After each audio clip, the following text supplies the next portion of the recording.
chair, who's Jan-Michael Sacharko, and I just wanted to say a few words as he gets ready to come down, because he really will be too humble to want me to say this, but he has been the inspiration for this event. So Jan was in a class of mine a number of years ago, and I really learned about the problem of homelessness from him. And of course, I edit a health policy journal, so to my mind, there is no policy issue that doesn't have a very big health component. But he put the dots really close together for me about how homelessness and health connect. And I'm very grateful to him because I know I've learned much more from him than he did from me. That's not true. But anyway, thank you so much for being here and for inspiring this event. That was extraordinarily kind introduction. Thank you so much. It's true. Let me just see if we're going to be able to use this again. I know it. Oh, we probably just yeah. I just want to take a minute and just say why I'm so grateful to have an event like this. My name is Jan-Michael Sacharko. I'm the Director of Development for ASPAN, a local nonprofit right here in Arlington dedicated to ending homelessness. And I was looking at all the panelists, and I see researchers, PhDs, the dean, medical director. I'm a fundraiser. I'm not going to ask you for money, but I'm like, that's my role, and that's where I'm actually coming from. I think our organization is great. We do everything from street outreach. We operate a shelter, we do rapid housing, and we do permanent supportive housing. So we're really trying to put all the pieces together. And Arlington has a great continuum of care. It's a great 10-year plan. We had a community meeting last night and shared a lot of success. But one of the things that I'm always looking for is, as Mr. Johnson shared, is there's been systemic change, or the hope for systemic change, for years. And with that, the housing first. We're actually, and Linda and I are always not along to this, we talk about people first. We try to get rid of the phrase, well, we want to help the homeless or house the homeless. We're like, no, we can't talk about that. We're trying to end homelessness. People experience homelessness. You read reports about the traumas that go along with homelessness. We say homelessness is the trauma. And to change that dialogue at that very base level, we get some great ideas from the book Switch by Dan and Chip Heath. And the first thing they say is, hit people in the gut. And then once they're kind of like teetering, going, oh my God, I didn't realize that, then you give them the data. And the 100,000 Homes campaign gave us a great way to hit people in the gut. And I've been using Max for years, and I have no idea where I'm going to find this thing. This is one of our clients, Ernie Moss. This picture was taken. He had been homeless for 7 months at the age of 60. He lost his place renting a room with someone. When the person died, he wasn't on a lease. He ended up on the street. He stopped working when he threw out his back. When we met him and he finally asked for help, he was literally doubled over. 11 months later, he's safe in permanent supportive housing. I mean, the fact that his health declined in 7 months that dramatically and then bounced back at age 61, it actually looks like he got younger. When you say like the effect of housing on a person is dramatic. This is Mr. Netting in the top left. He's a 70-year-old Marine veteran. You know, a year and a half later, he's that much healthier. This is actually a young veteran coming back from Afghanistan. When we met him on the streets, he was 28 years old. We were so happy with how he looked. Like, we want to take a picture of how well you're doing. 6 weeks after he moved into housing, he actually wasn't sure that if he was allowed to keep the clothes because he hadn't had nice clothes in a while. And so I get to share these pictures with people and say, listen, what you're doing matters. But now I get to thank all of you, because once people have kind of recovered from the shock of looking at these pictures, they go, okay, now I need the data. Nonprofits, we don't have time to spend all the time doing the research. That's why we're here with you. We're so glad to get people like you to actually getting us the numbers, getting us the data, so that way, when we're presenting our programs for community, we actually do know what we're talking about. So thank you all for being here, first of all. And so now I'd like to call up the first panel from the University of Michigan. Where is our group? Oh, it's just you. A single presenter from the group. Yeah. Do you have a presentation loaded, or? I've got a one on yet.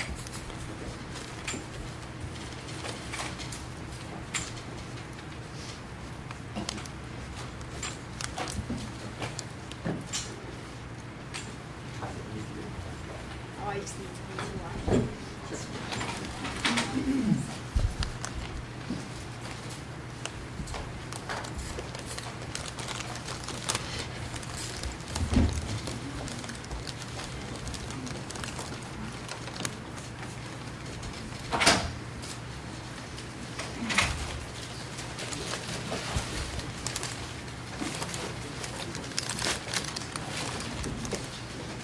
Everybody look away like campus or password. Yeah, you're free to do some more, but we feel free to do that student complaints, respond to that. Yeah, there's still some lunches too if anybody hasn't gotten one yet. So. 15 minutes to get Okay.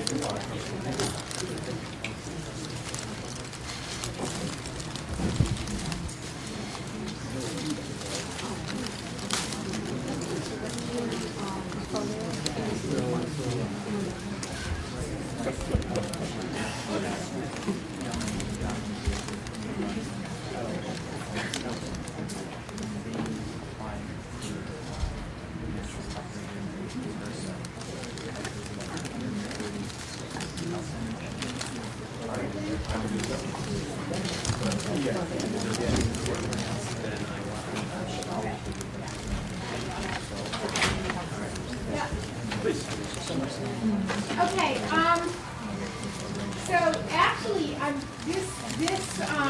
the project that we're working on, this really gives me, the presentations that we've had so far really give me hope, more hope that this is an important project. So what we're doing is reversing a causal error that's had like a lot of play. We're looking at health issues as a fundamental cause of homelessness.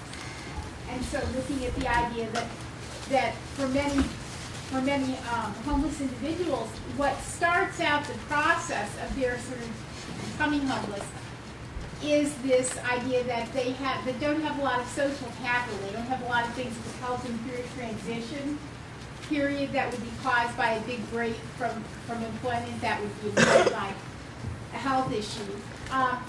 And so then what happens is they become homeless, and once they're homeless, their homeless status prevents them from getting partly from getting the medical care that would help them to overcome homelessness. So that health really has a much more central role in our view. And so what we, so I'm going to start with Ted's story, which I'll talk quickly. Ted is kind of one of the people that we found in our interviews. The study that we're doing is based on interviews with 118 homeless panhandlers in Austin, Texas. And then we have hour-long intensive interviews with 18 of those individuals. So Ted's story is that he moved through a number of really unsatisfactory family situations. When he grew up, he also had unsatisfactory relationships, didn't have a lot of transitional capital. Continued to work though, finished high school, continued to work. And he was working in his last job as a mechanic at the airport in Austin, went into a diabetic coma, crashed a judge's car that he was working on into a Cadillac Escalade, and was fired. At which point, everything fell apart and he became homeless. So, Ted was somebody who started out without a lot of social capital, right? Like he just didn't have, he hadn't made a lot of connections in his early life. And so we look at sort of social capital, primary social capital, which is sort of your initial relationships. Robert Putnam calls it bonding capital, you may have heard that. And then your secondary capital, which is sort of like, your connection to involuntary institutions and things. And then, if you think about what determines your social capital, well, there are individual things that you may or may not be able to control. The family that your family doors and things like that. Social class and race affect your opportunities to your social capital. Where you live, you may live in a community that doesn't have as many opportunities to form social capital. And then there are sort of interactions of those factors. And finally, policies can influence that. Okay, so we're focusing on a couple of questions. There are sort of a lot of agreement that low levels of social capital in general have health outcomes. That people in general who don't have a lot of social capital are not going to handle health crises as well as people who have better established relationships. And there's also a lot of debate about the direction of causality, like does the poor health, which comes first, the chicken or the egg? Does homelessness cause poor health? Does poor health cause homelessness? Does poor health cause loss of social capital? And there are debates about the way that could occur, but there's a general agreement that once you get into a situation where you kind of crash into homelessness or into extreme poverty, you tend to burn out a lot of your networks, right? Your relatives get tired of sort of you calling in for help. You know, your friends are like, do I have to give them a ride again? And so what happens is over time, just the process erodes. Okay, so when we started this project, it turns out there really hasn't been a lot of research, either with respect to poverty or to homelessness, on the effect that health has on causing homelessness. There's been a lot of research on homelessness, and health, and there's as the several speakers have pointed out, it's pretty clear. Like homelessness is very bad for your health. Homeless people have very high rates of COPD, diabetes, untreated heart issues, things like that. Also, there has been a lot of research on homelessness and the correlates of social capital. So, people who are homeless often come from like foster care, very disrupted families of origin. Maybe they stay with grandparents for a while. That doesn't work. They have high tendency to be involved in juvenile justice. So, and then this goes on in terms of their later life, so that they also have problems with subsequent relationships. And often you find that people who have less than honorable military discharges, which prevent you from having access to the VA and to sort of the veterans network of support, are overrepresented among the homeless. Okay, so it was surprising to find that there really wasn't any research that we could locate on health as a factor in creating and maintaining homelessness. Even though it seems pretty clear that, obviously if you're in, especially if you don't have like, if you're not Stephen Hawking or something, and you have a big health issue, right? You're not going to be able to continue to support yourself if your primary jobs have been sort of manual labor, physical labor. Even as you age normally, that becomes much harder. But in the case of these individuals, individuals who become homeless, it becomes impossible. So, research on health of homeless individuals, I already talked about that, high rates of chronic disease, street life is not good for your health in general. Okay, so this sort of puts together the model. We had some trouble. The exclamation points are really kind of like, they're an artifact of Laura was doing this model. She hasn't figured out how to get them out yet. Well, I think it's really important, so it's probably Pay attention. So, on the left side, we sort of have these social capital issues, the disrupted relationships, and so on. Then we have the health shock, which is kind of the intervening variable. And then we have sort of the rest of the story, which is then you have homelessness, and then you have this sort of the ability to only maybe hold down like little part-time casual jobs. And then your health issues get worse. And then what happens is as that crash becomes worse, your social capital becomes even less. Okay, so this is our data. We have the surveys of 118 homeless panhandlers. Now we interviewed only panhandlers, but the comparative studies that have been on homeless individuals and homeless panhandlers indicate that there aren't really a lot of statistical significant differences between those two populations. And then we have qualitative longer interviews with a subset of 18. And these are just the demographics. And I mean, the interesting things about the demographics, and these actually are true of most studies of homeless people find very similar demographics. They're much older than you would expect. They mostly have employment histories. They also tend to be high school graduates or above, which is sort of, so that kind of explodes the myth that these are sort of like young dropout kids who just sort of like, this is like the best they can do. And so then the small set, the age, 17 of the 18 were in the same kind of group, and also we had a majority that were high school or higher. And I think when you think about the structural production of homelessness and panhandling, it's really important to concentrate on the age group, the demographic group. Talking a minute about why that's the case. Okay, so we found this is a common finding in homelessness research. A lot of foster care, disrupted childhoods, military history is about what you would expect from general studies of homelessness. We have the most information about health issues as a breakpoint employment from the small set, because we actually asked specific questions about that in the small interviews. And for 6 of 18 individuals in this group, actually will talk about the point at which they were injured on the job, couldn't get benefits, became homeless, or lived with mom for a while, mom got tired of it, became homeless. So that was about a third of the small sample. When we asked people about the major reason for their inability to work, in the large group, 63% cited a health issue. In the interviews, 78% cited a health issue.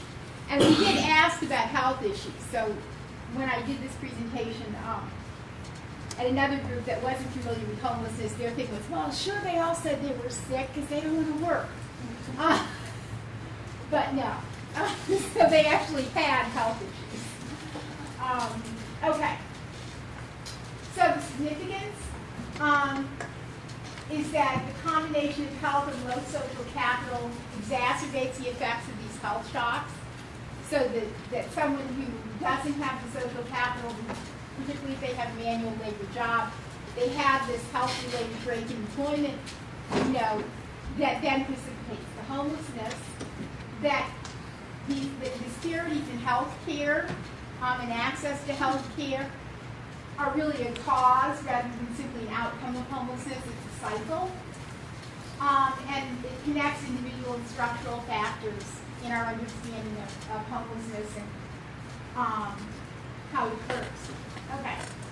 And so this is my latest reason to think this is really important. So we have this whole demographic of people in this country, and our sample fits into this demographic group. People who are working age adults, they're sort of in the older working age ranges, 35 to 64. They can't get Social Security yet, but if they've had manual labor jobs, right, they're kind of wearing out. And so they're also more likely to have a health crisis at some point, which, as we have all had, or many of us have had as we age. So they're very vulnerable to health shocks. And interestingly, this is the only demographic group for whom poverty is currently growing, right? So I like to sort of look at if you think about what's happening to the current social safety net, right? What's really experiencing the greatest cuts? Well, currently, it's things like, the failure to expand Medicaid means that people in this group are going to be pretty well shut out of anything. There is talk about cutting back food SNAP benefits for working age adults. So I think in some ways it's really interesting to think about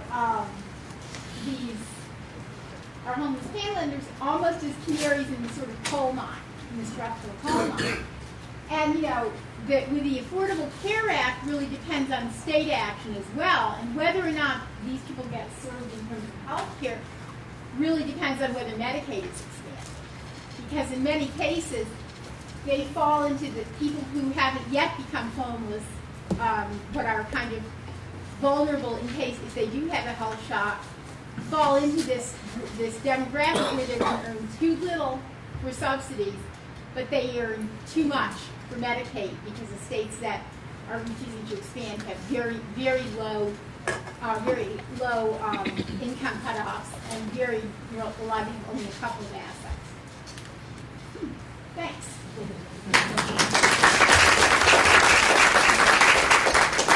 Thank you so much. I'd like to call up our next panelists, so they can present, and then we'll save questions for the two at the end. So, Dr. Patel. So we're going to travel from the streets of Texas to the slums of India. Let's see how they roll. That's true.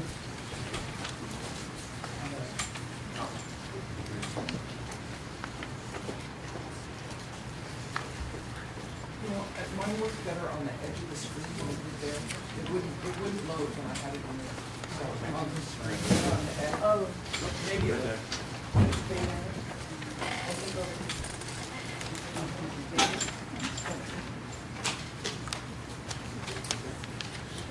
Okay. Good.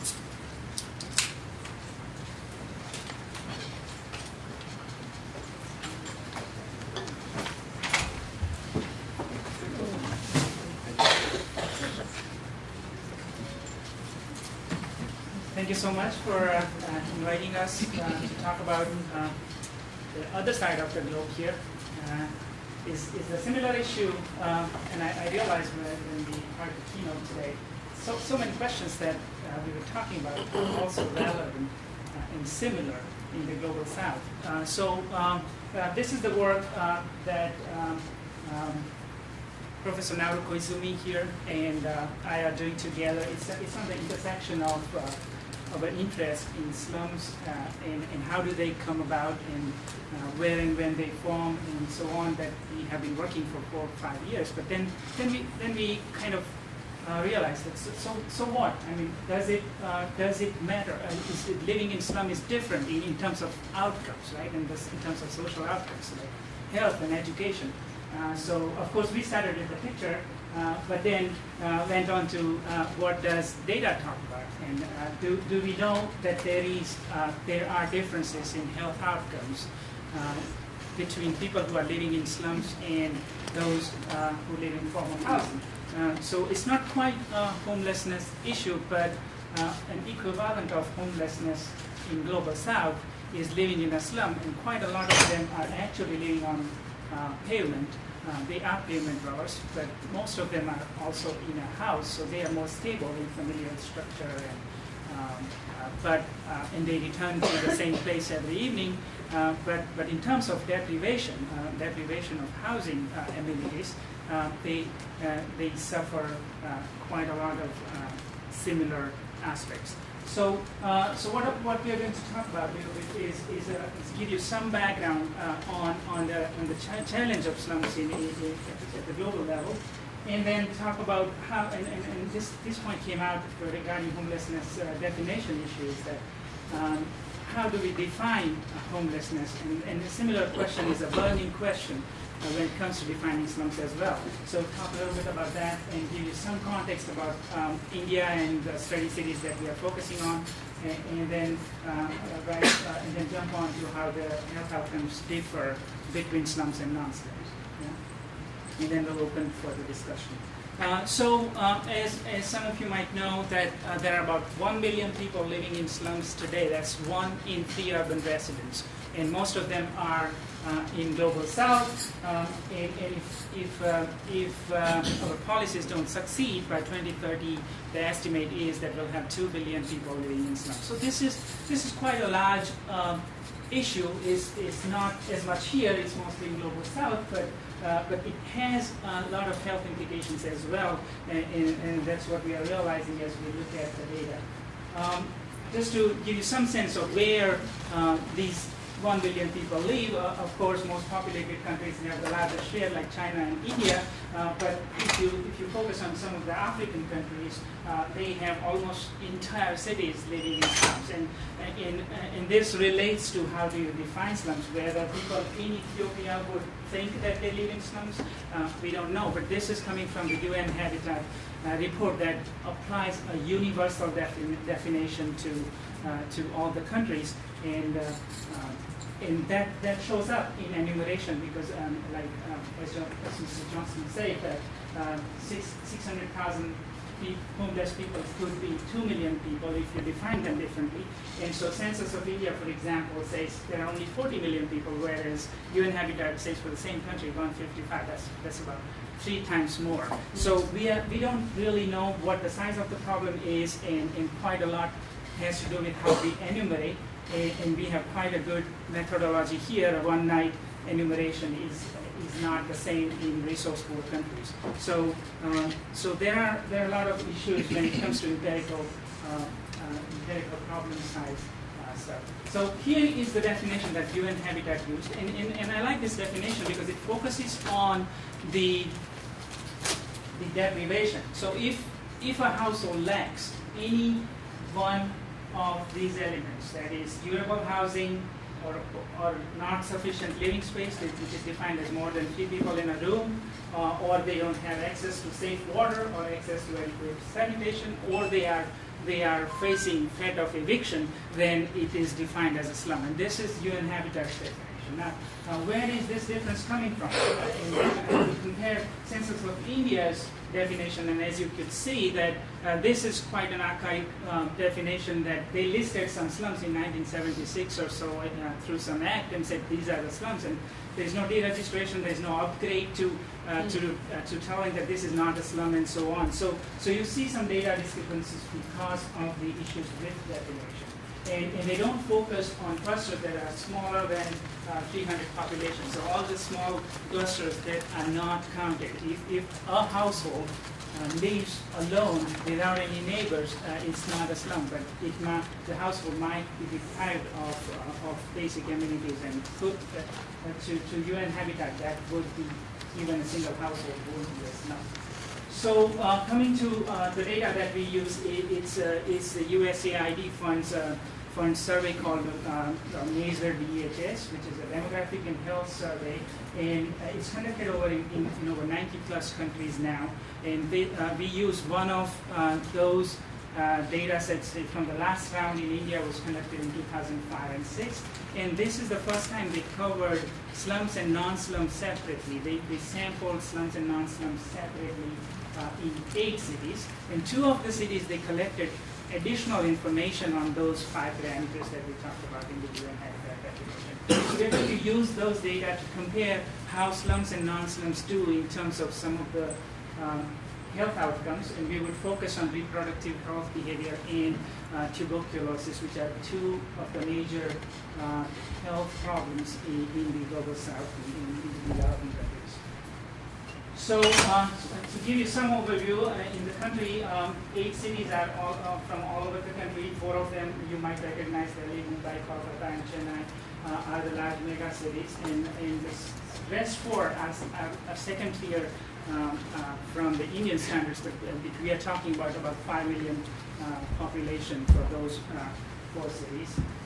And the way it was sampled is that they took a household sample first, and then within those households, people in reproductive age were sampled further. So there are 3 questionnaires conducted in each household. One is at a household level, asking about amenities at household and so on, which helped us to define slums.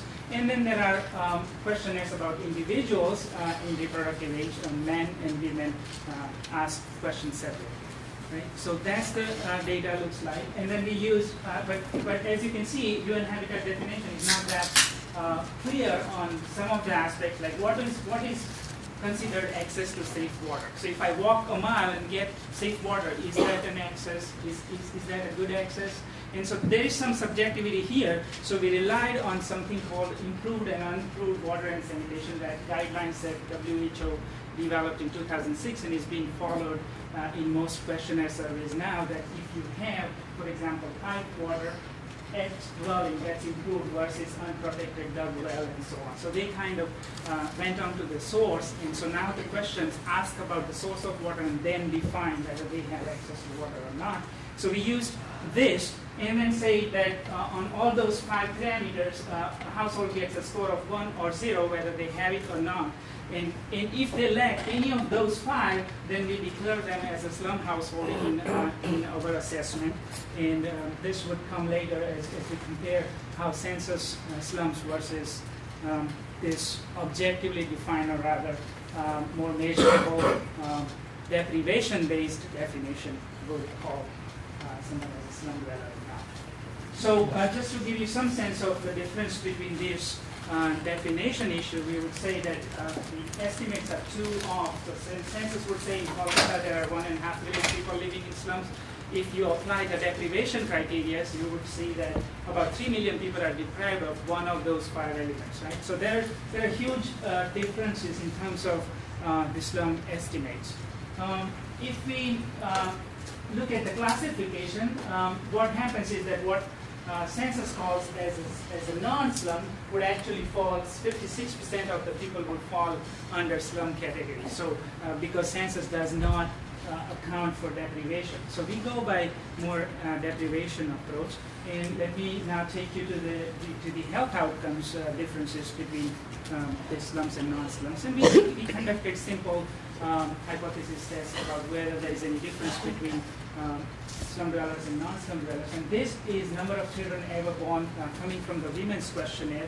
And so, as you can see, most of the differences in all 8 cities are significant, and the difference is 1.9 to 1.6 in terms of number of children. And slums have more number of children, and you would think that if there are more number of children born to a woman, then that household should have larger household size. And then we looked at household size and we realized that there is a difference, and of course slum households are larger, but and the difference is significant, but that wasn't a big difference. If you look at like a difference in reproduction rate, is the birth rate, it should be much larger, we thought, but it could be because there are a lot of single migrants, like similar to homeless people here. They would be considered as a household, but of course they wouldn't have a woman in the house, and so smaller household size. And then we looked at this UN Habitat, the deprivation-based definition that we talked about, and say that whether it shows any more difference compared to the census-based slum versus non-slum groups. And we didn't see much of a difference in household size, but in some of the parameters we did see that there are huge differences. But it does get wider. If you look at non-slums in Mumbai, it's 4.5 in census is the household size. It drastically reduces to 3.7 if you look at deprivation-based non-slums. So these are the people who have all 5 elements at their house, and the families are much smaller. So it seems like UN Habitat captures a lot of health outcomes more in the direction we would anticipate, right? We looked at age at first birth, which is one of the important criteria in reproductive health, and we saw that there is almost more than a year's difference in the age at first birth between slums and non-slum, and all of those differences are highly significant. So, and when we apply our definition to this difference gets even wider. You see that there is the age at first birth goes up to 22.7 from 21.5 in the case of Mumbai, and almost 1 more year in the case of Kolkata. So it seems like the deprivation-based criteria captures health outcomes more.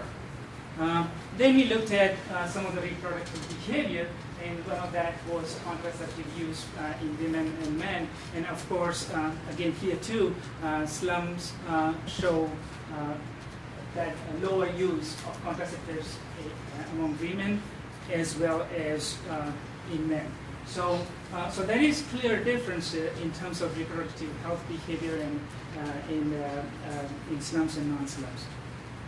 The second interest area that we have is to see the spread of tuberculosis, and we think that slums and non-slums interact in the same city space, and they might be transferring tuberculosis to each other. And we, at some point, we also want to look at how the non-slums who would immigrate to the developed world would bring some of the most what they call multi-drug resistant and extremely drug resistant TB, that the cases we found in UK, how those things are linked. And so, of course, these places are far away from where we are, but it seems that MDR or XDR could emerge as a global threat, and then all of this would also matter for us as much as it matters for them. So we looked at tuberculosis, and of course one of the main criteria, we thought how much people know about tuberculosis, and one of the questions was whether do you know about this disease, and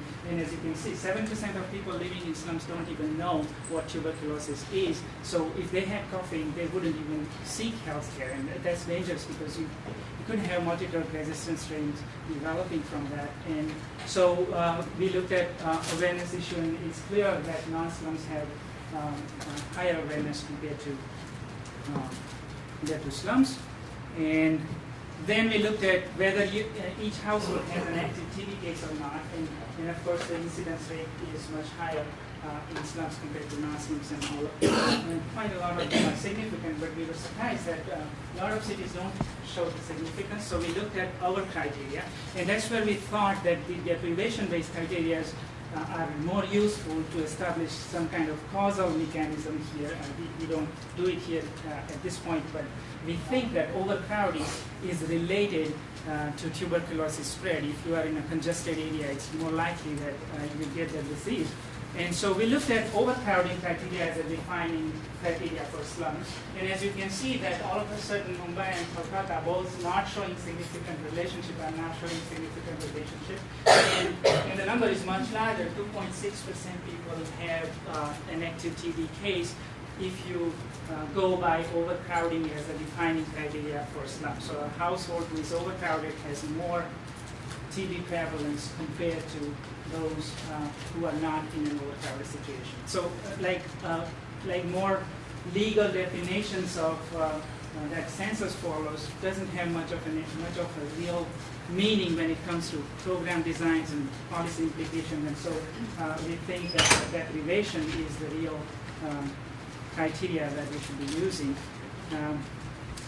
Of course, this is much preliminary analysis. We could do more regression control for our other factors, like religion. Is well known that contraceptive use has a relation with religious faith and class, and a lot of these things are confounding. Poverty and housing deprivation are confounding in slums, and so we want to control for those things to see that really living in slum leads to poor health outcomes. And another interesting comparison we thought would be, because most people think that there is a rural-urban divide and urban areas are doing much better, but within urban there is another world altogether that might be doing worse than the rural counterparts, that is slums. So next step we want to see how they fare compared to their rural counterparts, and of course in contraception and so on we look at individuals, but if it's a couple, one of the two might be using the method, so we would do some of those. And at the child level we want to look at nutrition and vaccination rates, whether they differ. And I think the motivation for us is to see how we can target programs and policies to and here, unlike homelessness issue, these are also opportunities. These are clustered. If the health problem exists, it's clustered in one place, and there is some sense of community there, and you could probably leverage that to deliver your health programs and probably tackle these problems much faster in slums. So that's the kind of motivation behind doing this in Breakpoint. Okay. Thank you so much.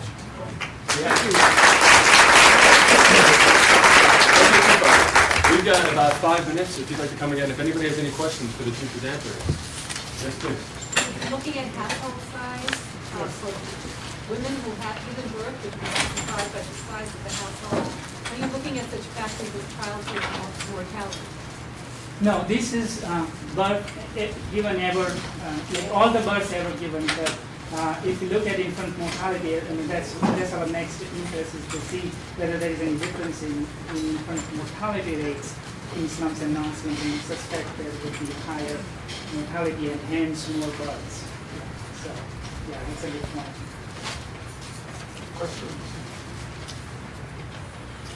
I just want to bring up a point, and that is war, whether it's civil war or real war, between two countries, as a risk for homelessness and disease. I mean, unfortunately, we've all heard about the reappearance of polio and the possible impact.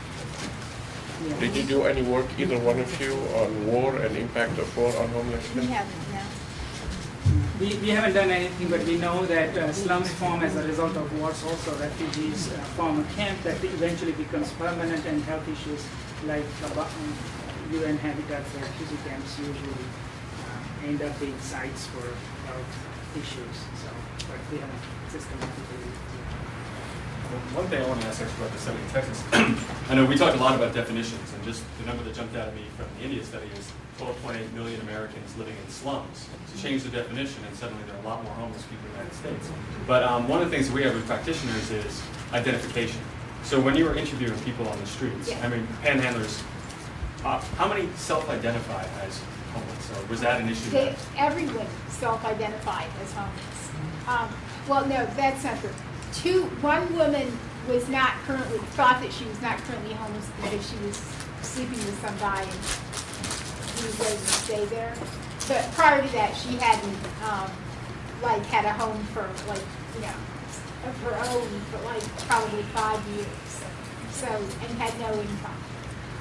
And then there was one more person who didn't feel that he was homeless because he lived in a sort of camp that he built on some disused highway segment. And so he said, no, I have a house.